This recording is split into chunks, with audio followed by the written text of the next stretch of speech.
What do you call someone who hangs around musicians? A drummer. I can't. We've heard them all. We've heard all the drummer jokes, but I've got a serious question. Do drums actually matter? Does what the drummer does make a big difference in how a song is perceived and how it's heard? So we're going to split this into two parts this week. The first is we're going to talk about some songs where they're pretty popular songs where the drums actually make a big difference, how they change the feel of the song. And then the second part is we're going to take the same guitar part, just loop it over and over again, and then we're going to play different drums over the top of that. All right, so I've got my father-in-law here, and he's going to come help me do this. Come on in here. Set it to stay focused on us. So Tim has been a drum mentor to me for probably the last 15 years or so, and you've got kind of a lot to say on this subject. So I was really excited about the concept of this video, and immediately I called you and was like, I think this is something you should help out with. I was excited to jump into this, but I will say that I'm not some sage drummer or whatever, but it's just everybody's got a mentor of some sort. Put on some of your favorite music, some of your favorite drummers, and just lean into the drums and start to ask, why is that guy doing what he's doing? For example, you and I talked about that song from the movie That Thing You Do.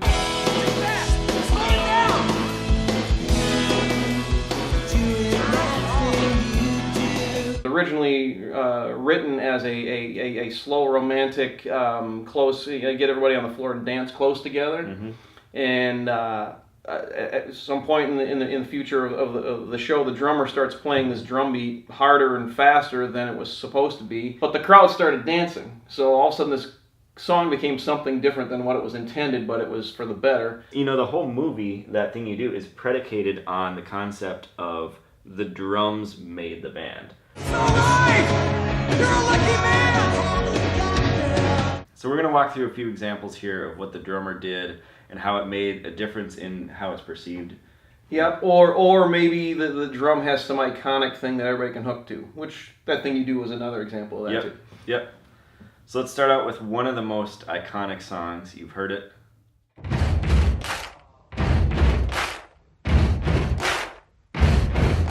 You don't even need to get into the rest of the song. You know it by the drum beat. And it's one of the simplest drum beats in the world. Yep. We were just at US Bank Stadium last night, and if the drummer had started doing that, the whole place would have erupted. Totally.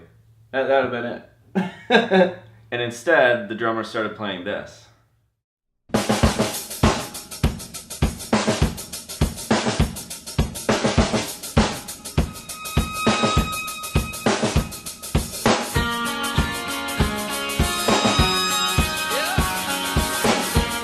So a fascinating thing about that is the drummer's not playing 2 and 4 snare. It's like he's turning everything upside down, so it feels very uncomfortable. Yep. But again, an iconic drum fill. Yeah. That guy busted off into that and the place went nuts because they knew what was coming. Yep. So songs don't have to be like that. They don't have to be like this crazy iconic drum beat. Correct. In order for the drums to really influence the sound of the song. Sure. So there's some other examples, and I think a great example that would almost bridge the gap between that is the song In the Air Tonight. Yeah. Where there's an iconic drum fill everyone knows. So everyone knows that main part. Everyone knows that iconic drum fill. But what you may not notice is the drum beat that happens after that. Yep. It's super simple. Yep. But try and listen to that song after that drum fill without those drums in there. Right. Or with someone just playing a 4 on the floor, just do. It's not the same.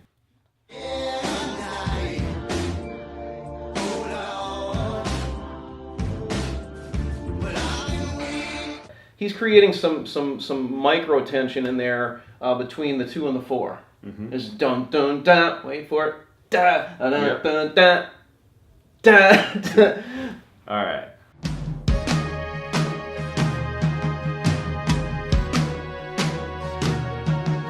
So another Phil Collins song. Another Phil Collins song. Talk to me about Popular, probably not as popular as some of his other ones, but it's called I Don't Care Anymore. And legend has it that when he did this CD, he had just gone through a terrible divorce with his wife, so he was very angry. So there's a lot of bitterness in all the songs he put on that album, or that CD, or that cassette. Anyway, this song here, the whole song is just a keyboard pad with some kind of ominous chords, and nothing else is going on except for the drums under there. And he does this drum beat, and he drives it down your throat the whole song.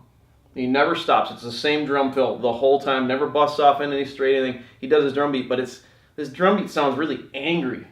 Yeah. And he just keeps drumming this thing, and as the keys, and then his lyrics, and from front to end, the lyrics are getting more angry and more angry and more angry. I don't care anymore. I don't care anymore. I don't care anymore. And the drums are just shoving that whole thing down your throat. So the drums are actually kind of accentuating the lyric of the song. All right, so listen to that again now, thinking about that. Just thinking about how the drums are adding that emotional appeal. Mm-hmm. What you say? I never did believe you much. Anyway, I won't be there no more. Yeah, it just adds that tension. Mm-hmm. Totally. All right, next. And now, page 2.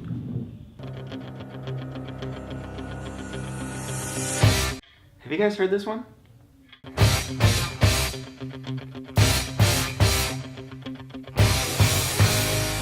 Well, the most notable thing about that is the cymbal clamps. Just kidding. No, not just kidding. Let's talk about it. Let's talk about cymbal clamps. So, all right, little insight. Can we talk about this? Yes, we can.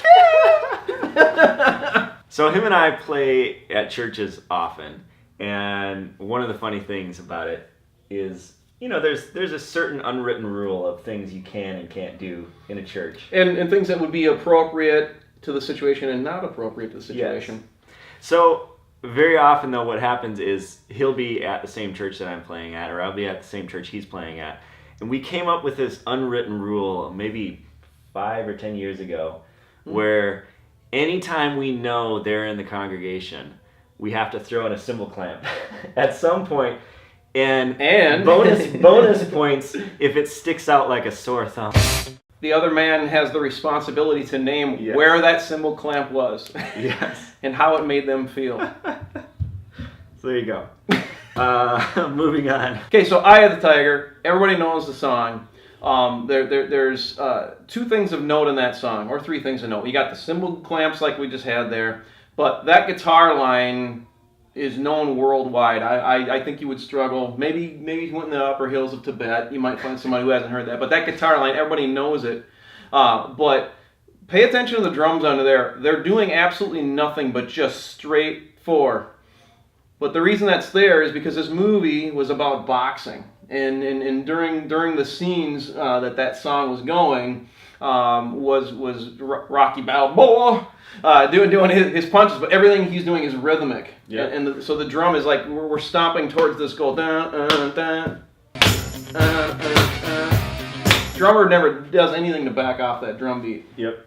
But what he's doing, he's just this foundation down under there, and it makes everybody feel like almost like they're in a marching band marching down the street. All right, so thanks for watching, you guys. Have a good week. Again, tune in next week. We're going to show you some real examples, some real life examples of the drummer kind of helping write the song from a rhythmic standpoint, and how much that matters to how it makes you feel.